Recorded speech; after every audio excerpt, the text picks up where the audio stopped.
Cumprimento a todos e todas que estão me assistindo.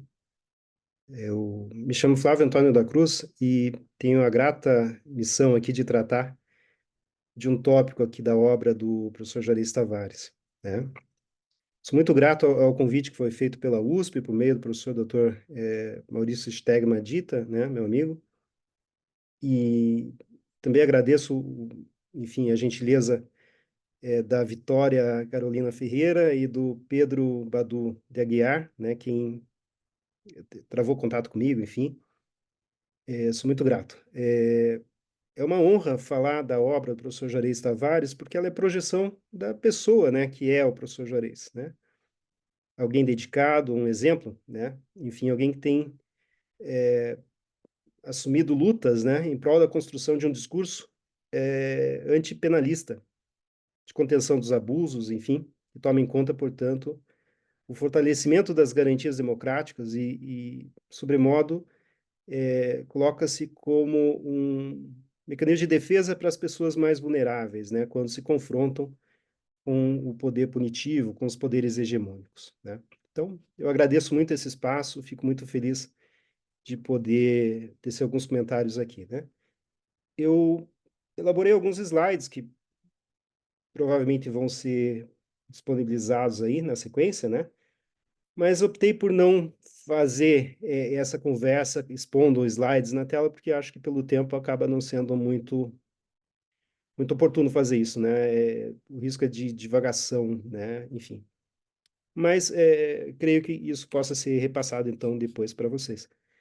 Bom, o conceito de sujeito, né, que é esse tópico que está aqui nessa obra, Fundamentos de Teoria do Delito, né, um dos muitos livros do professor Juarez Tavares, e que, de alguma forma, condensam muitas reflexões importantes sobre o sistema penal, né?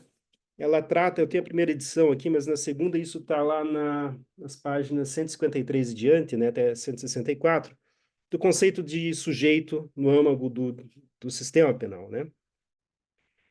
Então, qual que é o meu projeto, né? Fazer uma menção a alguns tópicos paralelos, né? E para daí conduzir toda essa conversa a partir, né, do fio, né, que o professor Juarez Tavares estabelece na sua obra, né? Então, a ideia é essa. Eu espero não deturpar nenhuma ideia do professor, né, mas ao mesmo tempo fazer essa conjugação com o que consta na tradição, né, o que consta a respeito da ideia de pessoa, que também é um tema muito vasto, muito antigo, muito importante, né? Então, uma tentativa, né, de diálogo com a obra do professor, como disse, tomando como fio condutor o que ele escreve, e escreve muito bem, tomando ele próprio essas ideias também como base, né? Então, a questão concernente a essa reflexão sobre o sujeito para o discurso penal, ela coloca em causa o debate sobre o que é o sujeito no âmago da filosofia, né, sobretudo para a ética, né, o discurso da ação, que é tão importante para a ética, antropologia, né, para a sociologia, enfim, para a própria religião, né? A própria religião tem um debate sobre o que é uma ação, quando que essa ação pode ser imputada a um sujeito, né? E o que é o sujeito para os inúmeros discursos religiosos com os quais nos deparamos, né? Bom, então, o ponto é que, ao tratar dessa questão, pelo que eu mencionei, eu vou só mencionar, vou tratar de algumas questões correlatas ali que dizem respeito a essa tradição, tá? De uma forma leve, um tanto quanto possível descontraída, né? Então, veja, para Platão, o ser humano seria um bípede sem penas, né? É o que ensejou uma conhecida piada, uma réplica aí de Diógenes de Sinope, né? Quem Diógenes falou, se Platão dizia que o ser humano é um bípede sem penas, ele pegou uma galinha, despenou a galinha, tirou toda a pena da galinha e levou até a academia e falou, aqui é o ser humano de Platão, né? É interessante o debate, né, que já havia lá atrás a respeito do que é o ser humano, né? Enfim, Aristóteles, o ser humano seria um animal político, né? O zoon politikon, né? Que ele distinguia o que era uma zoé, que é o puro animal, e o animal que é civilizado, que vai ser educado e tal, que é o ser humano para essa concepção, né? O ser humano seria um ser social naturalmente e desde sempre social. Que está certo, né? As pessoas costumam imaginar, sobretudo com a ideia do contrato social, que é um ser humano destituído de comunidade, destituído de sociabilidade, né? Como se o sujeito nascesse caindo de paraquedas do céu. Não, o que Não existe ser humano senão numa família, senão num contexto social, né? Mesmo aquele sujeito isolado numa ilha, né? Robinson Crusoe, ele vem de algum lugar, né? Ele fala uma linguagem que foi elaborada por algum outro sujeito, né? Ele trava contato com a linguagem, exceto se for, claro, Mowgli, né? Que é o ser humano animalizado, né? Que foi educado por outros animais, etc., treinado lá, enfim, né? Mas aí é um outro debate, né? Mas o ponto, e mesmo nesse caso, a propensão à fala, que não posso entrar muito, que é uma propensão natural à fala, né? Assim como as aranhas têm a propensão natural a fazer teias, né? O João de Barro, a propensão natural a fazer uma casinha, etc., etc., o ser humano teria a propensão natural à fala, que viabiliza a sociabilidade através da comunicação, né? Enfim, elaboração de pensamento abstrato, de signos, etc. Bom, não quero entrar nisso. Protágoras da Abdera, ele enfatizou que o ser humano seria a medida de todas as coisas, das que são pelo que são e das que não são pelo que não são, né? Então, essa é a origem de todo o antropocentrismo, que é criticado hoje muito fortemente aí nos meios, importantes meios aí de defesa do ambiente, né? Sobretudo quando você tem em conta o sensocentrismo, né? Que você vai substituindo a ideia do homem como centro de todas as coisas para colocar a natureza, né? Como casa e não como a natureza que é degradada de casa em matéria-prima, né? Mas voltar à ideia de ecos, né? Não como economia, mas como ecologia, né? Como estudo da casa e tal. Isso leva à ideia também da fábula de Esopo, né? Que diz que alguém levou lá um quadro para um leão de Esopo, né? E tinha um sujeitinho magro vencendo um leão, né? Um leão de quimera, né? Enfim, o que fosse, matando o leão. Daí o leão perguntou quem que pintou o quadro, né? Como é o ser humano que pinta o quadro, ele se coloca do jeito que quiser e coloca-se como, enfim, como o princípio de tudo, né? Boécio sustentou no século VI que a ideia de pessoa estaria associada à ideia de máscara. Então, a ideia de máscara como aquilo que você coloca e tira, né? E isso, claro, que está nas tragédias gregas, isso de fato era usado como prosopon, né, no grego.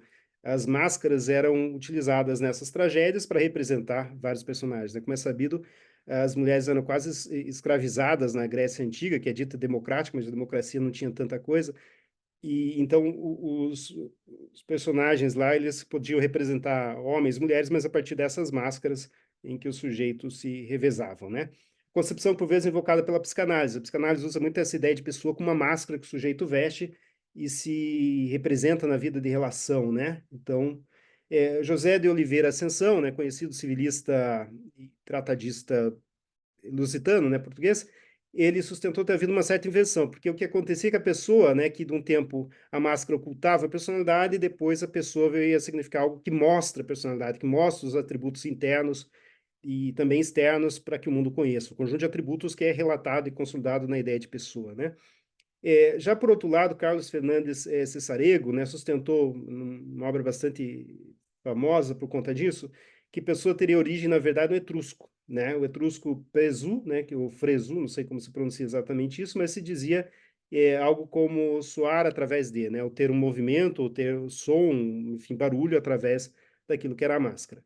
Logo, não é um total consenso a respeito dessa palavra pessoa, né? Mas ela parece representar, gravitar em torno disso. A consolidação de atributos, né, da personalidade, atributos, uma tautologia, né, pessoa, personalidade, mas atributos que esse ente que chamamos de gente, né, sujeito, né, o que for, ele se manifesta através da vida e relação, né? Esses atributos não são formados só pelo sujeito, claro, porque decorrem também do contexto social em que ele nasce, se desenvolve, né?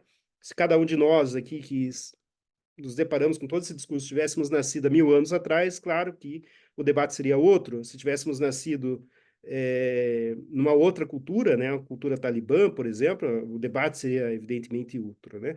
Então isso tem muito a ver com o contexto também em que tudo isso nasce, né? Esse debate também se consolidou na igreja, né, católica, sobretudo, com a questão da pessoa do Cristo, né? Antes do consenso de Nicéia havia um debate a respeito se o Cristo era uma pessoa só ou se eram muitas numa só. Muitas num sujeito, né? Consolidadas num sujeito só. Explico. Alguns diziam que Jesus era uma pessoa que era um profeta, igual Elias, portanto não havia divindade nele. Outros diziam que Jesus era um ser humano que de vez em quando incorporava o espírito divino, né? Então era um ser humano que se via como uma espécie de de vaso, né, ou enfim, algum tipo de receptáculo, né, da figura de Deus, né, dos poderes divinos, e o outro que se consolidou a partir do Concílio de Nicéia de 325 depois de Cristo, que Cristo seria homem e Deus ao mesmo tempo. Mas isso gerava um problema de saber o que era a pessoa do Cristo, e se discutiu muito tempo o que era uma pessoa por conta disso. E a ideia de multiplicidade de papéis que nós reconhecemos hoje, né, inerentes a qualquer sujeito, né? O sujeito é pai, ele ao mesmo tempo trabalha como professor, outro tanto ele pode ser um atleta, etc, né? Então as pessoas podem desenvolver múltiplas facetas, né, do seu eu, né, da sua forma de se dar no mundo. Esse tempo foi retomado por Agostinho de Hipona, né, Santo Agostinho, foi tratado também por Tomás de Aquino, em suas considerações do papel da igreja e os cidadãos na cidade de Deus, né? Aquino tratou da questão a partir da ideia de substância, ele fazia a distinção entre o que era substância e subsistência, né? Ato e potência lá do Aristóteles, para buscar a essência do que é uma pessoa. A Tomás de Aquino também tratou da essência humana a partir da igualdade, porque ele dizia que todos somos iguais perante Cristo, né? Todos somos irmãos. Então, o que torna todos pessoas justamente essa igualdade perante a igreja, né? E, por outro lado, o Império Romano, isso chegou a ser examinado, se falava muito em pessoa, né? E era empregado para designar os sujeitos no geral, ainda que não houvesse a ideia de sujeitos de direito, tá? Menção rápida, é tudo muito rápido, correndo, né? É essência humana, né? A filosofia buscou para o seu turno também uma essência, né? Uma quintessência da condição humana. Aquilo que depois você tira todos os acessórios, né? Os acidentes, fica lá a quintessência, né? O que constitui o núcleo da condição humana, né? Reitero que Platão seria o fato de ser um bípede sem penas, né? Ele tratou de outros temas, isso é o que ficou mais destacado, né? Porque é um tanto hilário. Aristóteles seria o ser político. Freud dizia que o animal que perdeu o olfato, né? O ser humano, por ter passado a andar ereto, ele teria perdido o olfato, que é um dos nossos sentidos, os nossos sentidos menos fortes, vamos dizer assim, né? Do depende da pessoa, evidentemente, mas comparado com outros animais, né, a nossa capacidade de sentir odores é pouca, porque muitos odores eles são densos o suficiente para ficarem mais próximos do chão, né, os gases envolvidos ali, né. Então a nossa capacidade de isso teria implicações, segundo Freud, na nossa forma de ser no mundo também, tá? Está lá no Mal-Estar de Civilização, né, 1930. Hans Blumenberg, né, que também estudou com Husserl, né, com Edmund Husserl. Hans Blumenberg tratou desse tema na obra chamada Descrição do Ser Humano, né, a descrição do homem, né, e ele dizia que o humano é aquele que domina a técnica. Então, o que é o ser humano é aquilo que domina a técnica, né? Os animais fazem isso, mas num grau mais diminuto, né? Alguns, enfim, gorilas, né, conseguem retirar formigas de dentro do formigueiro usando um galho que ele prepara exatamente para isso, né? E há outras formas, né, de se fazer isso. Então, isso vai gerar um problema, né? O sujeito tem que ser contextualizado, né? O sujeito é imaginado como uma tábua rasa para o empirismo de John Locke. O sujeito é imaginado como vaso. Então, para John Locke, o ser humano nasce vazio e ele vai sendo preenchido, né, pelo contexto, e, portanto, ele não traz nada, não tem nada inato ali naquele sujeito, né? Isso é uma discussão forte com o racionalismo. O racionalismo, veja, só um exemplo correndo, né? Platão, ele viajou pelo mundo um tempo, assim, por muito tempo viajou o mundo, daí ele volta, ele aprende muito, ele era matemático, e ele sabia fazer cálculos, assim, só que ele ficava admirado que, por vezes, ele chamava um meteco, né? Que era uma pessoa que, para a Grécia, não tinha essa ilustração formal, né? E essa pessoa conseguia fazer o cálculo que ele fazia também. Ele imaginava que as pessoas tinham bebido na água, né, do rio menos do que outros, porque toda vez a alma fazia uma transmigração, né? Ela aprendia e ela esquecia, voltava, aprendia de novo e esquecia, algo que é compartilhado por algumas religiões, né? Então, mas é isso que está no ponto. Os racionalistas, como Descartes, como Platão e tantos outros, eles imaginam que a razão é imanente à condição humana, né? Ela é compartilhada por outros seres humanos e ela, de certo modo, é inata, né? Você não pode ensinar lógica para alguém que não tenha lógica. Você precisa da lógica para aprender, né? Então, isso seria bastante por aí, né? Então, mas para o empirismo inicial ali, John Locke, o sujeito é imaginado como uma tábua rasa. e, portanto, alguém que nasce e que vai ser inundado pelos preconceitos do mundo, né? Pelas concepções que estão em voga e, portanto, tudo depende dessa educação. Daí o papel da educação, que seria fundamental para isso, né? O sujeito é imaginado como um vaso carregando ânimos, né? Em Platão tem essa distinção entre corpo e alma, binômio forte entre corpo e alma que está presente até mesmo em Descartes, que imaginava que havia um fantasma na máquina, né? Que sai da glândula pineal e percorre o corpo e tal. Então, tema tratado depois por Gilbert Ryle, né, o conceito da mente, etc. Né? Tem um debate com o behaviorismo e outro tanto, né? Tô correndo. O sujeito por vezes, é representado como um ser racional. Racionalidade é imaginado como uma adequação de meios a fins dados. Portanto, o que é racional? É quando você me dá um fim e eu vou encontrar o melhor meio para chegar naquele fim da forma mais eficiente. Mas geralmente racionalidade não coloca em causa os fins que são dados, né? Porque isso envolve sentimento, envolve afeto, envolve essa racionalidade afetiva.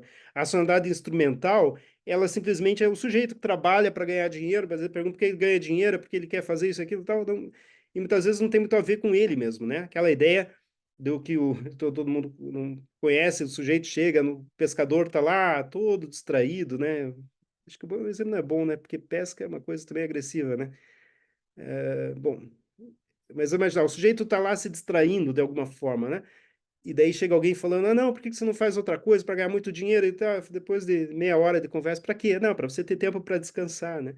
Então, às vezes não se coloca em causa as finalidades últimas, né, da nossa existência, porque a nossa existência vai sendo tomada e consumida pelo tempo, né? Pelo tempo de trabalho, pelos afazeres, né?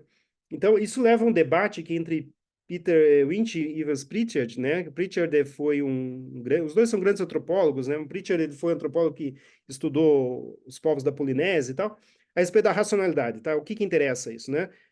O Pritchard chegou a supor em algum momento que havia um grau de hierarquia entre os povos, ou seja, graus de racionalidade. Um povo é mais racional do que o outro. Quando que um povo é mais racional do que o outro? Quando ele está mais desconectado dessa ideia mágica, né, que é uma concepção que faz uma tradução imediata do mundo em si para o mundo semiótico, né? Dançar faz chover, a ideia de rezar também, né? A ideia de pular, dar 3 pulinhos, as coisas aparecem e tal.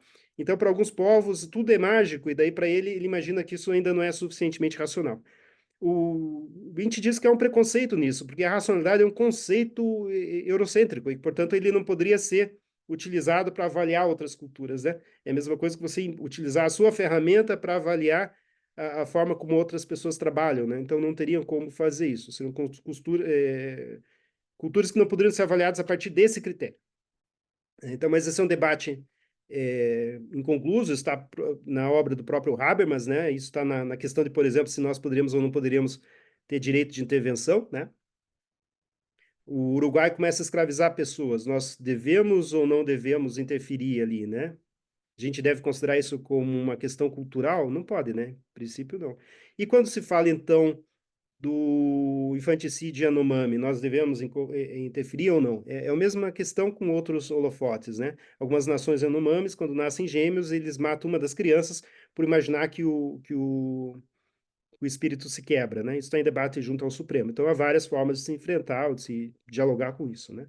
O texto Hans Kelsen, né? Hans Kelsen tem um livro chamado Sociedade e Natureza, que é uma tentativa de explicação sociológica de algumas questões, enfim, não sei se convence, mas ele argumenta esse ponto, que a racionalidade estaria na capacidade de fazer a distinção entre imputação e causação, né? Nem toda vez que tem causação, tem imputação, né?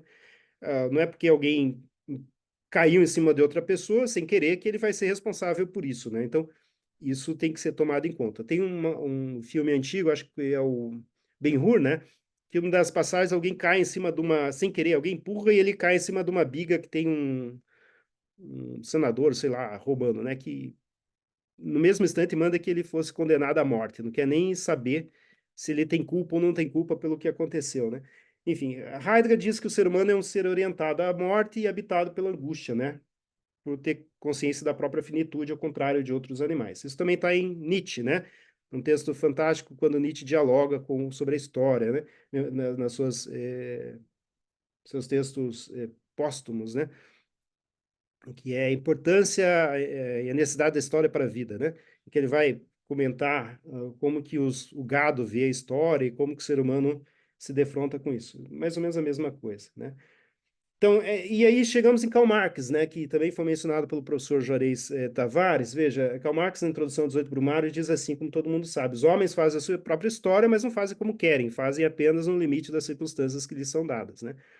Então, não dá para comparar o sujeito que nasceu em berço esplêndido, né, com aquele outro que, na verdade, desde o momento que nasceu, vive na luta contínua para não morrer, né, sobre distintos aspectos, né? Nasceu num país que está em guerra, em conflito, etc. Então, tudo isso tem que ser tomado em conta, né? O debate religioso é se há liberdade ou não, só menciono, né? Não dá para eu tratar disso, mas é o confronto entre calvinistas e arminianos, né? Os calvinistas diziam que tudo é determinado, então, portanto, no fundo, não há liberdade, tudo está determinado desde sempre. E os arminianos dizem que o que salva é a escolha correta, né? Então, o que salva é a liberdade. Se não há liberdade, não tem como ser punido, né? Não teria como Deus punir, por exemplo, alguém que nasceu numa tribo, numa nação canibal, porque ele nunca conheceu o Cristo, ele nunca teve opção de fazer uma opção, né? Nunca teve opção de fazer uma escolha, né? Diferente daquela, né? Nunca lhe foi dada oportunidade para isso, né? Corrigindo o meu pleonasmo. Então, o debate presente na obra de Foucault também, que escreveu muito sobre pessoa, subjetividade, né, sobretudo a sua obra quase platônica, no governo de si, né, e dos outros, essa questão que está também em Charles Taylor, de algum modo, Fontes do Self, que vai tratar da forma como a ideia de sujeito se consolidou ao longo da história, né? Charles Taylor, que estudou muito Hegel e que vai estudar, portanto, a ideia da subjetividade ao longo dos séculos, né? Para Luhmann, quase finalizando, para Luma, o sujeito está no entorno do sistema sociedade, porque a sociedade seria comunicação. Comunicação para Luma é uma diferença entre dar a conhecer e informação, né? É confuso, né? Mas eu explico. Então, a informação é aquilo que você está falando, né? E dar a conhecer é o modo como você dá aquela informação, né? Se você fala, por exemplo, aquele servidor é honesto, uma informação apofântica. Se você diz aquele servidor é honesto e dá uma piscada, sei lá, um risinho, qualquer coisa, isso já virou uma ironia. Na verdade, é o contrário do que você está dizendo, né?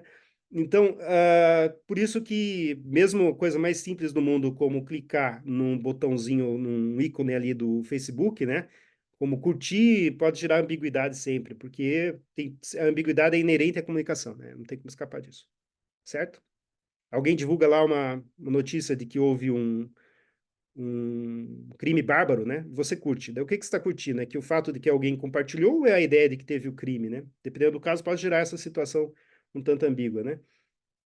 Aquela ideia da cutucada que havia no Facebook, não sei se tem ainda, faz tempo que eu não acesso aquilo, mas você ficava em dúvida, o que que isso significa, né? O que que a pessoa está...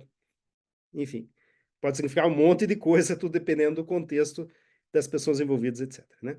Então, o Habermas sustentou que essa concepção de Luhmann retomaria a ideia de sujeito-objeto, né? A ideia da filosofia da consciência, substituindo isso por sistema em torno, portanto, haveria um risco aí do quê? De tecnocracia. Estou avançando. Bom, chegamos aí ao ponto. Com esse contorno, né? E eu tenho mais alguns minutos aí. O professor Juarez Tavares, ele busca tratar disso a partir da ideia do controle do sistema punitivo, né? Então, é uma das muitas categorias que se tem que chegar para poder, ao final, falar, olha, nesse caso, excepcionalmente, é possível combinar pena, ou, como deveria ser a regra, não se pode combinar pena, porque esses requisitos aqui não foram atendidos, né? Dicas de contenção, como diz o professor Zaffaroni em uma das suas obras, né? O sistema penal tem que funcionar como barreiras para o poder punitivo atuar, né? O professor Juarez Tavares destaca que, infelizmente, não raro, o discurso punitivo, discurso jurídico, ele busca apenas legitimar a punição e não contê-la, né? Ele vai encontrando mecanismos para legitimar o que o Estado quer fazer, né? E não para dizer isso aqui não pode ser feito, né? O processo penal, o direito criminal são discursos para orientação do que não pode ser feito. Claro, não pode ser feito também pelos cidadãos, né? Pelos sujeitos. Mas, sobretudo, porque o Estado não pode fazer, quando o Estado não pode punir, né? E tem que tomar cuidado com isso, com essa dogmática de legitimação, que uma dogmática sai buscando a todo instante algum mecanismo para simplesmente convalidar o que o Estado quer fazer, né? E por vezes faz assim, isso não poderia fazer, mas né, tá de tal modo que dá-se um jeito, então faz, né? Meio que mitiga a própria crítica que ela faz sem assumir as consequências do que está apontando que está errado e que não poderia ser feito, né? O sujeito só é visto de modo secundário, não raro, né, no sistema penal, como vítima dos delitos pessoais, patrimoniais, ou como um autor individual no momento da individualização da pena, né? Então, o sistema penal não acaba não categorizando e não problematizando suficientemente a ideia, né, da pessoa, desse sujeito, né? Isso em todo o sistema penal, claro, que em outros âmbitos também, né? Vocês podem encontrar isso na obra do Michel Mialy, né? Introdução Crítica ao Direito, ao Sistema Jurídico, né? Em que Michel Mialy faz justamente essa crítica também da subjetividade, né? Do sujeito de direito, que por vezes é nada mais, nada menos do que criar um conceito abstrato para que o sujeito possa ser contratante. Mas ele vai vender o quê? Não tem o que vender. Ah, então vai vender a mão de obra, né? A, a, comercializar a força de trabalho, né, melhor dizendo. E isso é só um mecanismo, né, enfim. O professor distribui o tema em dois blocos, né, tanto o exame da pessoa como entidade natural, biológica, enfim, e também como exame da pessoa enquanto encontro, construção social, né. Essas duas categorias, elas são problematizadas, né? A pessoa natural, ela transcende também, de algum modo, a biologia, mas a ideia de que há um atributo inerente à criança que acabou de nascer é uma pessoa, né? O nascituro tem direitos e aquele debate até onde e quando se constitui em pessoa, né?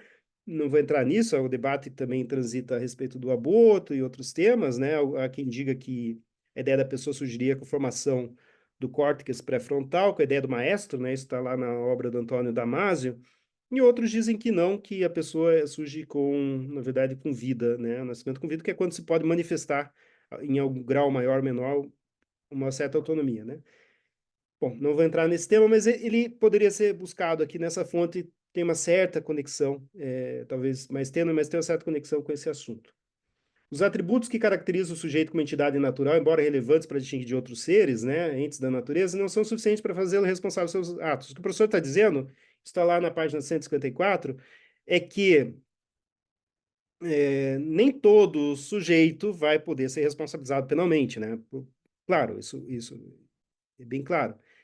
E daí a questão de saber quando que ele pode ou não pode ser responsabilizado. Quando que ele poderia, abstraindo a opção que o legislador faça, quando que, em teoria, né, se fôssemos criar um código, quando que nós diríamos que aquele ser humano poderia ser considerado um agente para fins de punição no âmago do direito penal, né? Essa é a questão. Estamos abrindo mão um pouco do discurso e já instituído no código para debater como que seria isso, até para avaliar se o código está correto, né? É importante ter em conta que o discurso jurídico reconhece a personalidade inerente ao sujeito, mas não pode criar e não demover. Então, esse é um cuidado que tem que se ter, né? O direito não pode, ao mesmo tempo que ele não pode criar a pessoa, né? O direito não pode, como alguns querem, às vezes, no funcionalismo extremado, dizer que é o sujeito, é o direito que dá subjetividade ou personalidade para alguém. Não, o direito reconhece, porque isso é inerente à dignidade humana, né? Porque, do contrário, o que aconteceria? O Estado poderia converter pessoas em escravos, né? Pessoas em objetos, reificar o sujeito, homo sacer, né? A vida nua, que pode ser matada sem nenhum tipo de cuidado com as consequências, né? Como se não tivesse consequência alguma, como acontece ainda hoje, né? Muitas pessoas são mortas e, enfim, a comunidade parece não se importar, o que é um absurdo, né? Enfim, então, aqui a gente vai ter sempre esse debate no âmago disso entre duas estruturas, né? A estrutura do finalismo, que é a estrutura lógica material, né? Estruturas lógico-materiais, que é do finalismo, né? E a normatização dos conceitos do funcionalismo. Para o finalismo, nem a Constituição poderia punir penalmente pessoa jurídica ontologicamente, na sua estrutura, não tem capacidade de ação, porque não tem capacidade de dolo, não tem como distinguir dolo e culpa na pessoa jurídica, não tem potencial consciência da ilicitude, nada disso, né? Então, que é bem óbvio, né, também, apesar da legislação entender às vezes o contrário. E nós temos a normatização dos conceitos, né, que para esse, portanto, se a Constituição decidir que uma pessoa jurídica pode ser punida penalmente, a Constituição decidiu, está decidido, né? Então, o sujeito da ação penal vai ser assim, para efeitos da proteção de separação entre o homo sacer e o políticos, né, que é a distinção entre esse homo sacer, que é essa vida nua, né, antes de ser o sujeito civilizado, e o homo politicus, que é a condição humana para Aristóteles, né, aquilo que já está no âmago de um conjunto de regramentos, né, de relações sociais, etc., né?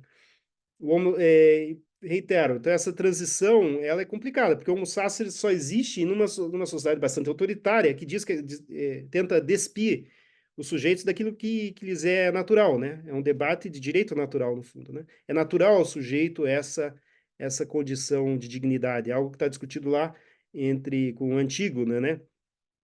Quando o Antígona, de algum modo, invoca leis, né, que estariam acima do soberano, né?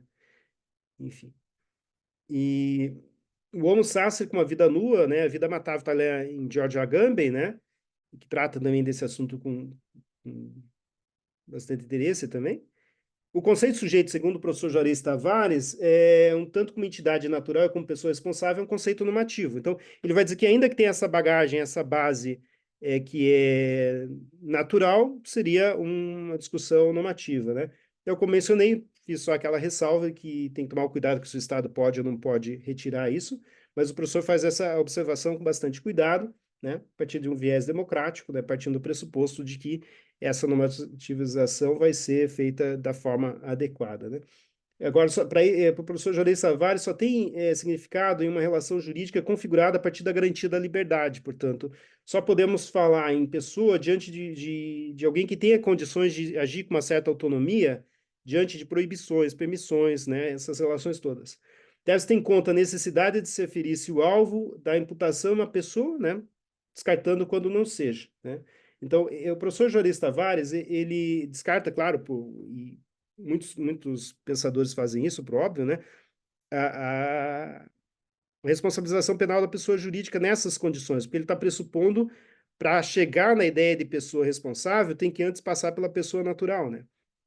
Ao contrário de alguns pensadores que vão direto na ideia da pessoa responsável, imaginando que um construto, né, que uma invenção como a sociedade poderia ser responsabilizada penalmente, né? Não raro, isso é apenas um direito administrativo com disfarces, né, de direito penal, que a única coisa que o direito penal vai dar do que o direito administrativo já não tem é o caráter moralizador, né, a punição puritana, né, aquela ideia de falar, esse é um crime, quando na verdade a sanção no direito administrativo para a pessoa jurídica pode ser inclusive até maior do que da sanção criminal, né? Bom, tudo a depender, claro, né, do contexto e fatos, etc. Então, o conceito sujeito, né? Então, o que acontece?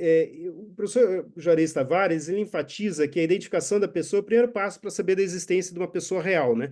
Tem que examinar aquela pessoa natural e depois saber se é uma pessoa deliberativa, que ele chama, né?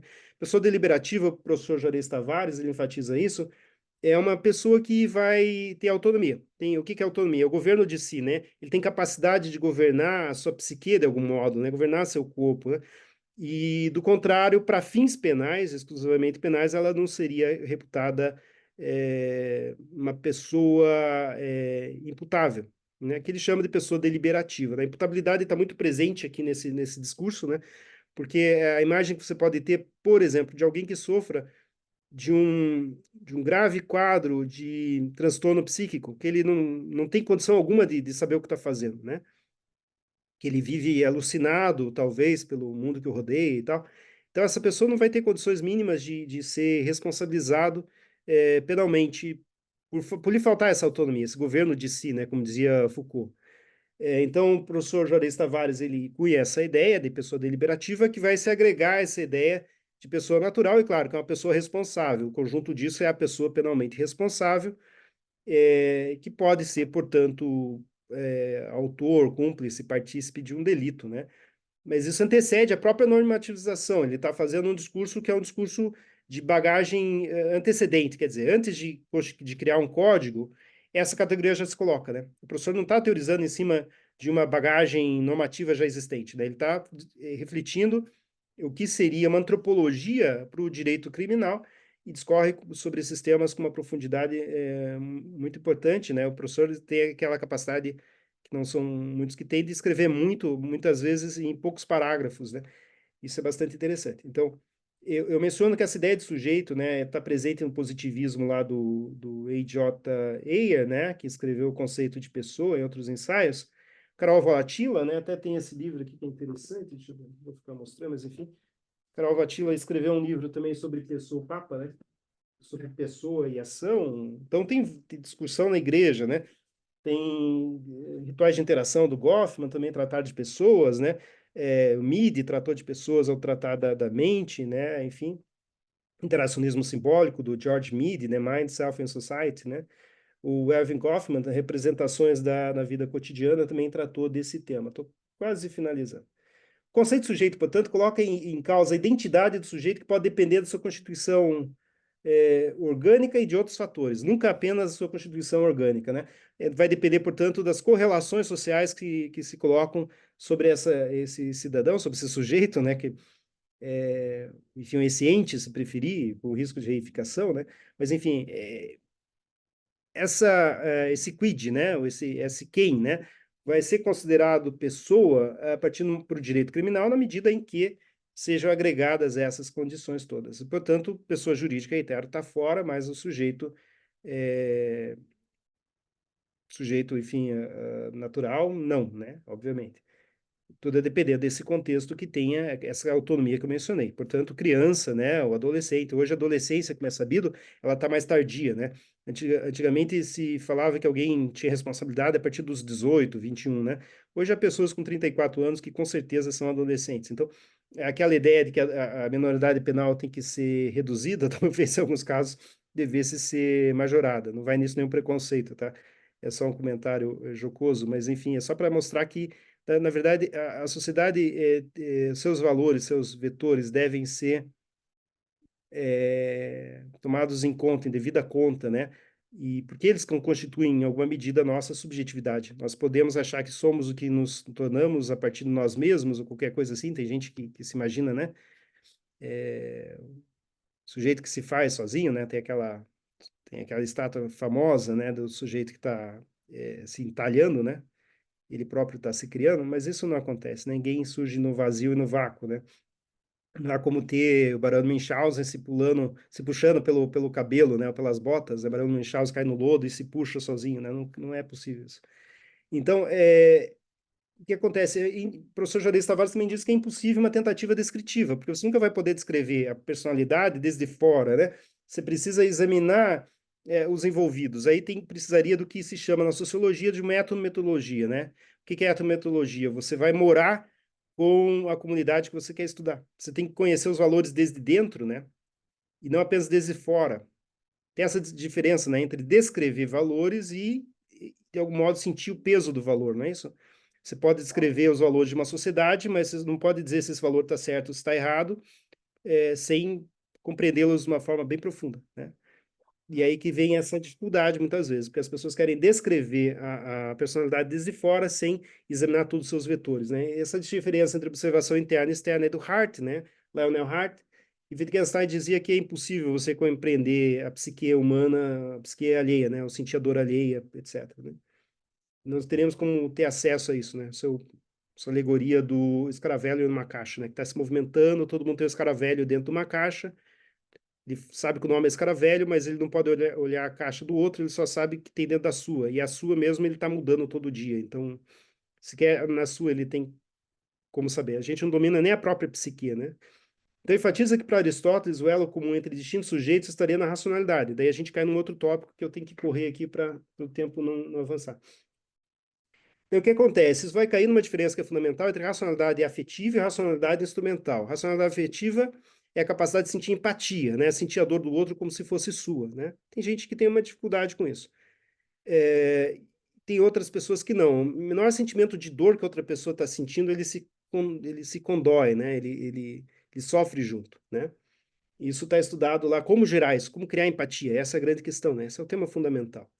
E daí nós temos a racionalidade instrumental, calculador instrumental, que é a adequação de meios afins dados, né? Pragmático, né? Vai adequar meios afins dados. Então, é racional aquele sujeito que, se tiver que colocar um pino numa bomba ou tirar um pino numa bomba, ele vai encontrar o meio mais avançado para fazer isso. Se ele tiver que uma ordem, como teve Eichmann, né? Que era racional nesse sentido, né? De matar milhares de pessoas, ele encontra o meio mais eficiente para isso, mas não coloca em causa o que ele está fazendo, né, a finalidade disso. Então, leis não se cumprem. Que leis que não se cumprem? Aquelas leis que a gente vai avaliar a partir da racionalidade efetiva, né, com empatia, dizer isso aqui está violando a condição humana, está violando valores importantíssimos, né? Racionalidade, claro, tem que tomar muito cuidado também com isso, porque às vezes o sujeito vai fazer essa avaliação do apótema de Hadebruch, né, e vai avaliar as leis a partir de uma perspectiva talibã também. Então tem que tomar cuidado também, porque tem que supor que o sujeito está fazendo a avaliação tem valores, compartilha de valores democráticos para fazer isso. Racionalidade como capacidade de organização, modelo fordista, o professor menciona também. Reificação do sujeito imaginados como engrenagens, como roldanas, né? Os termos modernos de Chaplin, né? Isso vai levar à reificação do sujeito. Estou quase finalizando. Racionalidade. Nós temos todo um debate filosófico, né, sociológico, enfim, a respeito do que é ser racional, né? Porque isso tem consequências práticas, como eu já mencionei, né? Avaliar, graduar as pessoas, graduar a população a partir do seu grau de racionalidade, né? Vai depender do que a gente entende como racionalidade. Isso tem consequências graves, né? Então, a racionalidade com base na superação interna dos complexos por meio de controle de condicionamentos externos ou internos, enfim, a sublimação dos recálculos. É que indica que, como menciona o professor Juarez Tavares, página 157, racionalidade é a superação dos seus recalques, né, através da psicanálise. Ele diz, cuidado, que nem sempre, né, muita gente deve ser considerado como um sujeito autônomo, né, e não fez análise, não fez livre associação, não foi submetido a alguma clínica, e nem por isso ele perde essa condição de, de autônomo.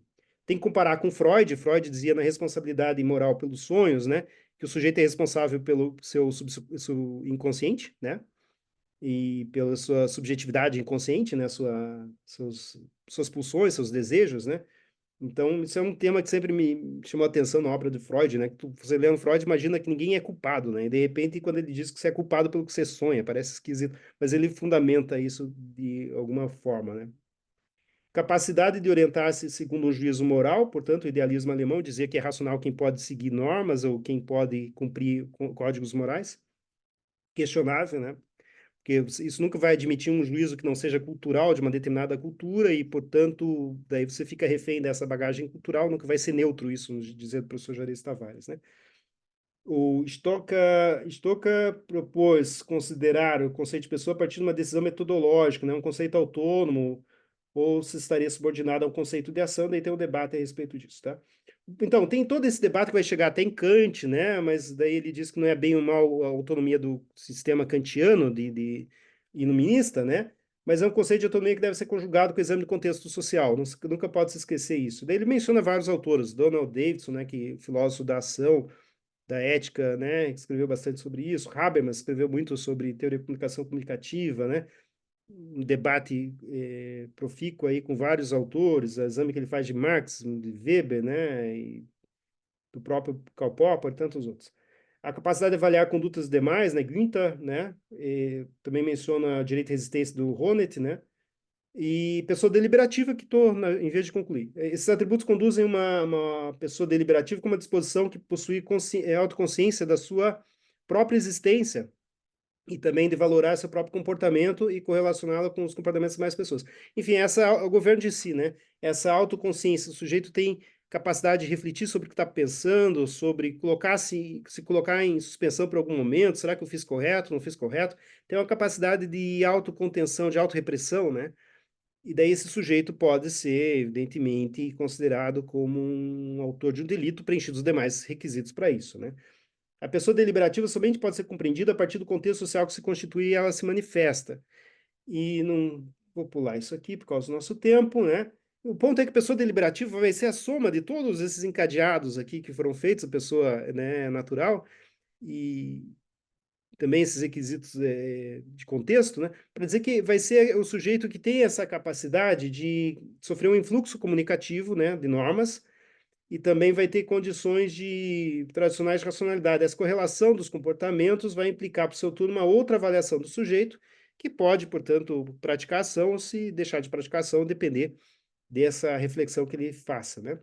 Então, ele menciona expressamente ali a obra do Karl Marx, né? 18 de Brumário, Louis de Bonaparte, que os homens fazem história, mas não da forma como querem, que eu já mencionei, e não se descarta o sujeito seja uma fonte causal de resultados, mas essa relação causal não basta, só adquirir significados, né, quando é disposta diante de efeitos sociais, né? Então, aqui tem várias questões que se podem discutir a respeito disso, né? Essas categorias todas, elas suscitam importantes reflexões sobre o quanto se considera uma causa relevante para o sistema penal, né? Tem que surtir efeitos sociais. Daí discutir quando com o efeito social é penalmente relevante, né? Então, muitas questões estão envolvidas nisso. A inserção no mundo pelo processo produtivo e pelas relações intersubjetivas como forma de constituição do sujeito passam por aí também, né? Então, a partir desse enfoque que o sujeito é uma entidade comunicativa, né? A norma não pode se impor sem um conhecimento além daquilo que o contexto possibilita. Não dá para exigir para o sujeito que ele saiba pilotar um avião e culpá-lo porque num determinado desastre em que ele tenha sobrevivido, né? Ele não tem assumido mancha ali para isso. Ele não tem brevet, não tem como se exigir do sujeito algo semelhante, né? Então, o sujeito da ação será aquele que orienta a sua conduta em conformidade com a norma criminalizadora, da qual está consciente, né? Orienta ou desorienta, né? Porque ele pode orientar para cumprir a norma ou para violá-la, sabendo da sua relevância. Enfim, passei um pouco do horário, eu sei, mas talvez esse tema seja crucial de algum modo, né? Estamos falando da condição humana, né? É o que nos é imanente, ou seja, todos nós que compartilhamos o dom da vida e mais do que isso, né? A condição de dialogar, de pensar, de refletir e, portanto, tomar consciência de que essa nossa situação, né, de seres humanos é singular, né? E, ao mesmo tempo, refletir sobre os efeitos que isso surte num sistema que ainda emprega a pena e que ainda utiliza o sistema criminal para coibir violências que, infelizmente, também existem, né? Ou seja, de uma comunidade que ainda também, infelizmente, está repleta disso, né? Como aquele filme conhecido e triste, né? Que matou a família e foi no cinema, né? Então, há de tudo. E isso não legitima, obviamente, que o sistema penal seja abusivo e calcado nessa premissa que é pragmática, utilitarista, no saldo negativo de violência, né? Aquela ideia de que se o sistema penal deixasse de existir, a sociedade explodiria, né? Ela se tornaria um caos maior do que já é e tal, né? Quer dizer, a violência estatal ainda renderia algum saldo de contenção da violência, né? O que não pode ser aceitado porque isso legitima, reitero, sobretudo, a violência no cotidiano, né, de agentes estatais que atinge sobremodo as pessoas marginalizadas, mais pobres, mais excluídas da ideia de progresso, né? Então, é isso. Eu creio que o fundamental, né, dessa reflexão toda é que isso é um fio, né, que transcende a nossa capacidade de dialogar, talvez, nesse espaço, mas que gera uma reflexão sobre o que o sistema penal pressupõe, nem sempre traz a lume ali quando trata do que é um sujeito, né? O que ele está pensando quando se imagina que o sujeito tem essa autonomia, né? Para concluir, nós temos sempre dois extremos ali, a imagem do ser humano ex machina, né? Que o ser humano é um animal como qualquer outro, com pulsões como qualquer outro, e sem nenhuma efetiva liberdade, né? Essa liberdade é só uma ilusão que o nosso modo de se cria, mas que no fundo existe, somos reféns aí das nossas condições animalescas, né? A outra concepção, que é muito religiosa, é de imaginar que o ser humano, na verdade, é uma espécie de anjo caído, ou de uma criatura criada à imagem do Criador, e que temos, então, um ânimos divino, né? Uma alma, uma coisa imperecível. E entre essas duas, e, portanto, livre, né? Que pode superar essas pulsões, etc., né? Claro que há vários debates sobre isso, eu não vou entrar, tem várias formas de se compreender isso, né? Mas a obra do professor Juarez Tavares, e por isso é uma obra fundamental, né? Ela suscita reflexões, ela nos faz pensar, né? Aquela ideia que você lê 30 páginas ou mais, de repente você fala, eu vou ler de novo, né? Que me suscitou uma questão interessante, né? Me fez pensar, e ela faz pensar, faz refletir, e faz refletir com um compromisso com o que é mais importante numa comunidade, que é o respeito, né? A condição do outro enquanto ser humano, enquanto titular de direitos, enquanto pessoa que merece compartilhar com todos os demais o espaço, né? Enfim, viver e deixar viver. Muito obrigado a todos. Eu encerro aqui. O professor Juarez Tavares é uma figura fundamental, o intelectual brasileiro que pensa o Brasil a partir do direito penal. Isso é muito raro entre os juristas, de uma forma geral, que vivem no seu próprio mundo fechado. Ele é um profundo e bastante denso né, na sua teoria do delito, sendo o grande professor de teoria do delito brasileiro, reconhecido internacionalmente, e também um grande militante das causas da cidadania do povo brasileiro. Isso é muito importante de frisar. Então, o professor Juarez Tavares é um intelectual orgânico, refinadíssimo e uma peça fundamental para o pensamento jurídico penal sobre a questão política brasileira.